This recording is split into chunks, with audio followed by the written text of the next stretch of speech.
But এই loan হলো আমাদের ফাইন্যান্সিয়াল ফ্রিডম অ্যাচিভ করার পথের সবথেকে বড় ভিলেন। হে বন্ধুরা, আমাদের সকলেরই মনে হয় রিচ হওয়া বা ওয়েলদি হওয়া হয়তো একদম সেম। একজন যার কাছে একটি বড় বাড়ি আছে, একটি দামি গাড়ি আছে, যে প্রতি বছর লেটেস্ট এডিশন স্মার্টফোন পারচেস করে এবং ভ্যাকেশনে প্যারিস বা সিঙ্গাপুরে ঘুরতে যায়, তাকে আমরা রিচ বা ওয়েলদি বলি। বাট এখানেই তো ইন্ডিয়া মার খেয়ে গেল। একজনের কাছে থাকা একটি বড় বাড়ি, দামি গাড়ি বা লেটেস্ট এডিশন স্মার্টফোন তাকে সোসাইটির সামনে রিচ করে ঠিকই, কিন্তু সে কখনোই ওয়েলদি হয়ে ওঠে না। अरे कहना क्या चाहते हो? একজন লোন নিয়ে একটি বড় বাড়ি বানাতেই পারে, আবার একটি দামি গাড়ি কিনতেও পারে, আবার ইএমআই এর উপর একটি লেটেস্ট এডিশন স্মার্টফোনও কিনতে পারে, এবং তাদের কাছে থাকা এই সমস্ত জিনিস দেখে আমরা তাদের রিচ বলে মনে করতেই পারি, কিন্তু তারা অ্যাকচুয়ালি ওয়েলদি নয়। তবে এখন কোশ্চেন হলো, ওয়েলথ অ্যাকচুয়ালি কাকে বলে? ওয়েলথের ব্যাপারে রবার্ট কিওসাকি বলেন যে একজন যদি আজই কাজ করা বন্ধ করে দেন, তবে তার কাছে যত পরিমাণ মানি আছে তা দিয়ে তিনি যতদিন কোনো রকম কাজ না করে সার্ভাইভ করতে পারেন, তাই হলো তার রিয়েল ওয়েলথ। অর্থাৎ একটি বড় বাড়ি, একটি দামি গাড়ি বা লেটেস্ট এডিশন স্মার্টফোন কাউকে ওয়েলদি বানায় না। তাই আমাদের এই সমস্ত জিনিস অ্যাচিভ করার পরিবর্তে এতটা মানি আর্ন করতে ফোকাস করতে হবে, যাতে আমরা সারা জীবন কোনো রকম কাজ না করেই একটি হ্যাপি লাইফ স্পেন্ড করতে পারি, এবং একেই আমরা ফাইন্যান্সিয়াল ফ্রিডমও বলি।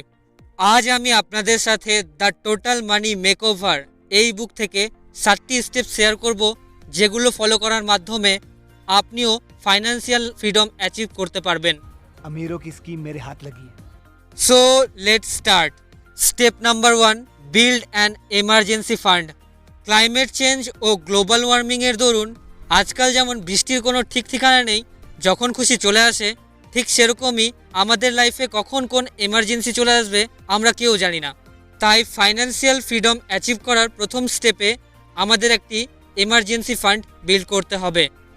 এই এমার্জেন্সি ফান্ডের মানে এমন নয় যে আপনি ভ্যাকেশনে যেতে খরচ করবেন, বা গাড়িতে পেট্রোল বা ডিজেল ফিল করতে খরচ করবেন, বা আপনার ছেলেমেয়েদের স্কুল ফিস দিতে খরচ করবেন। এই সমস্ত কিছু এক্সপেন্স আপনার মান্থলি বাজেটের মধ্যে ইনক্লুড থাকবে। এমার্জেন্সি ফান্ডের মানি শুধুমাত্র এমার্জেন্সি সিচুয়েশনের জন্যই থাকবে, লাইক জব লসেস বা কোনো হেলথ ইস্যুর জন্য।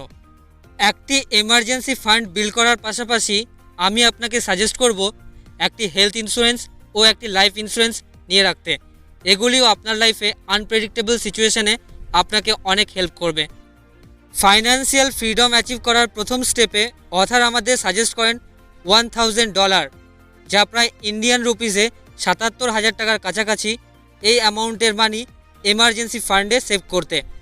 আর যদি কোনো এমার্জেন্সি সিচুয়েশনে আপনার এমার্জেন্সি ফান্ড থেকে মানি শেষ হয়ে যেয়ে থাকে, তবে যত তাড়াতাড়ি সম্ভব আপনার এমার্জেন্সি ফান্ডকে রিফাইন্যান্স করা উচিত।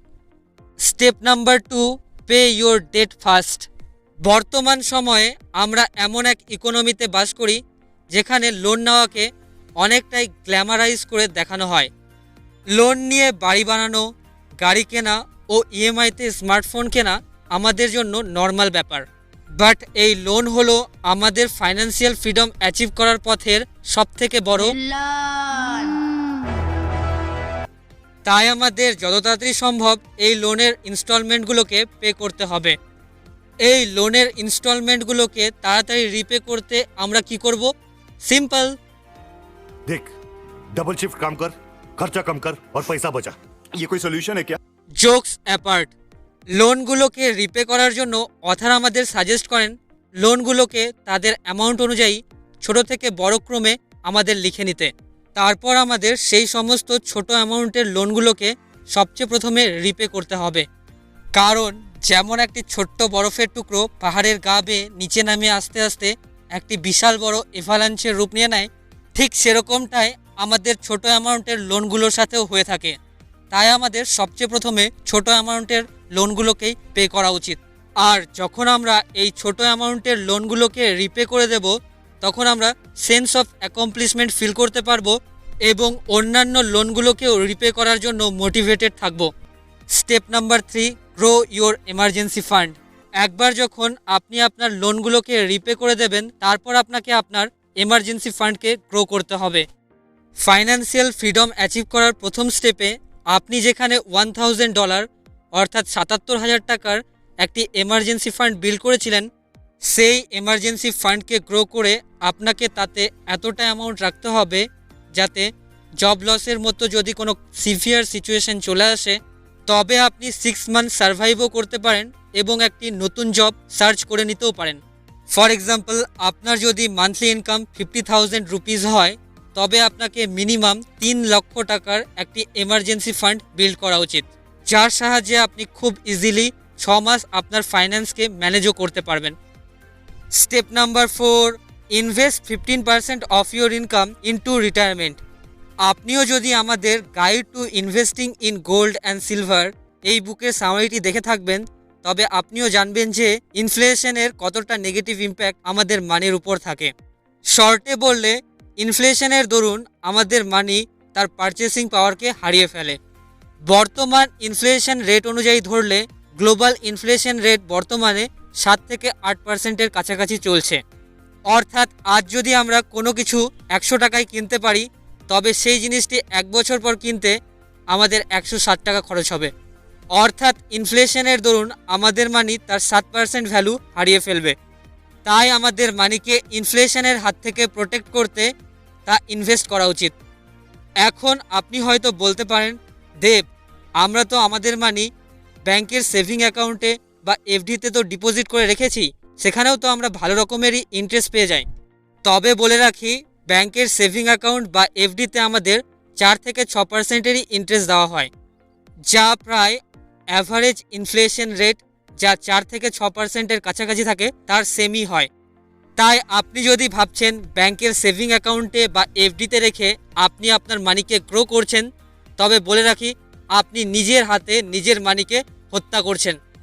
তাই ফাইন্যান্সিয়াল ফ্রিডম অ্যাচিভ করতে আমাদের মানির at least 15% money stocks, mutual fund, gold বা রিয়েল স্টেটে ইনভেস্ট করা উচিত। Step number 5, save for kids education. আমেরিকাতে এডুকেশনের এক্সপেন্স অত্যন্ত বেশি হওয়ার দরুন as an American citizen author suggest করেন কিছু পরিমাণ অ্যামাউন্ট নিজের ছেলেমেয়েদের এডুকেশনের জন্য সেভ করতে। তার মানে এই নয় অ্যাজ অ্যান ইন্ডিয়ান সিটিজেন আমাদের এই স্টেপটি ফলো করার প্রয়োজন নেই। আমরা সকলেই জানি ইন্ডিয়াতেও এডুকেশনের এক্সপেন্স খুব একটা কম নয়, আর এডুকেশনের জন্য এক্সপেন্স ইন্ডিয়াতেও দিন দিন বাড়ছেই এবং ইন ফিউচারেও বাড়বে। তাই আমাদের আজই এখন থেকেই নিজের ছেলেমেয়েদের এডুকেশনের জন্য কিছু অ্যামাউন্ট মানি সেভ করে রাখা উচিত, যারা এখনো জন্মগ্রহণ পর্যন্তও করেনি। शाबाश बेटा, बहुत बढ़िया। Step number 6, pay off big amount loans. Financial freedom achieve করার সেকেন্ড স্টেপে আমরা ছোট অ্যামাউন্টের লোনগুলোকে পে করতে ফোকাস করেছিলাম, কিন্তু এই স্টেপে আমাদের বিগ অ্যামাউন্ট লোনস যেমন হোম লোন এগুলোকে পে করতে ফোকাস করতে হবে। কারণ অথার বলেন, একজনের মাথায় যদি লোনের বোঝা থাকে তবে সে কখনোই ফাইন্যান্সিয়াল ফ্রিডম অ্যাচিভ করতে পারে না। তাই আমাদের যত তাড়াতাড়ি সম্ভব এই বিগ অ্যামাউন্টের লোনগুলোকেও রিপে করে দিতে হবে। Step number 7, build wealth.